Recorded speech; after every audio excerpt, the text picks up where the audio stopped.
Welcome to Global Shift, where we track the global transition away from the neoliberal world disorder towards a new emerging planetary order and help to unpack and make sense of the latest news and geopolitical events. This is a brief video to announce the posting of an article on the Global Shift website on the 23rd of May, which article centers on an intra-capitalist class war between the supporters of Netanyahu, which means the Israel lobby in the United States, and its supporters amongst the new rich Jewish billionaire class, between them and the military-industrial complex in the United States, for which over the past few articles I have appropriated Seema Melman's term, Pentagon capitalism.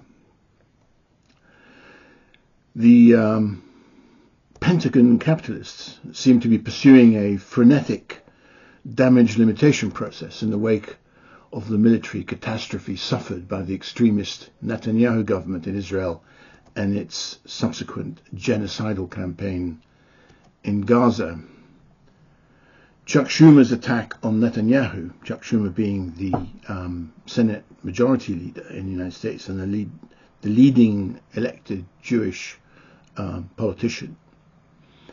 Chuck Schumer's attack on Netanyahu and Benny Gantz's moves in Israel to unseat Netanyahu, plus the building of a pier off Gaza by the United States Navy, are all signs of deep discontent among Pentagon capitalists at the way that Israel has both failed as a military bulwark of empire and how it has destroyed the last vestiges of credibility that American hegemony depended on as a result of the Netanyahu government's bloodthirsty outrages in the killing fields of Gaza.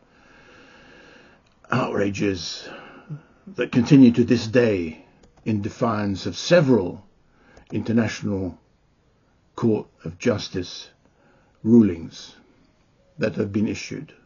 To date, the last one is actually posted as a video at the end of the article.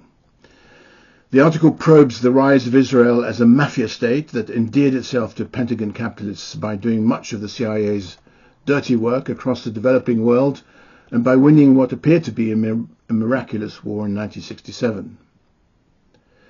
However, the ability of the Pentagon to rescue its reputation after Vietnam by building up the myth of the Israeli Superman in the American mind and appropriating it for its own purposes only succeeded because fundamental social change in American society allowed it to do so. So now, not only is social change in America going in a different direction, meaning that Pentagon capitalists are increasingly incredibly unable in a credible manner to defend Israel's actions, but we also have the eruption of student protests that has opened up the new and most dangerous front for them on the domestic US scene, one that recalls the earth-shaking Vietnam protests of the 1960s. The Israel lobby's reaction to the student protests has been to seek to pass legislation in Congress to penalize educational institutions for criticizing Israel. If the Senate does end up passing such a bill and Biden signs it into law, it will inevitably be found to be unconstitutional. More importantly, it will place the entire conservative movement in the United States, which bases its campaign against the left on the fact that only it is the ultimate defender of free speech, in an irresolvable contradiction. With time, it will be the legal fight over this contradiction, which will be led by an increasingly determined student movement, that will force the unwinding of the power of the Israel lobby in the United States, and thus ultimately the unwinding of the hold that Israel has had over US foreign policy in recent decades. So far, the IHRA definition of anti-Semitism has led a charmed life in the media sphere with the help of intellectually challenged politicians in the United States, the United Kingdom and in the European Union. Nailing the issues down legally in detail will, however, inevitably reveal the fraud that this definition is. The article also goes back over the themes it has developed in previous articles, such as the new diplomacy in the Middle East. Most especially, it covers the fact that the new relationship between Iran and Saudi Arabia will survive the death of Iranian President Ibrahim Raisi and the Foreign Minister Hussein Amir Abdullahian, just as it has survived the stresses of this current Middle East war. The analysis furthermore makes it clear that the new diplomacy will reframe the relationship the United States has with Saudi Arabia, even as Israel demonstrates to the world that it is ultimately a temporary, artificial construct. Israel never has wanted to integrate into Middle Eastern society.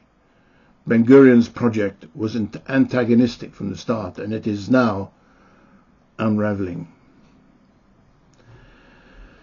As the brief Ilan Pape video at the end of the article tells us, the United States will ultimately have its work cut out to create a single democratic state for Palestinians and Jews, all those that do want to work and live in peace together in Palestine, from the river to the sea.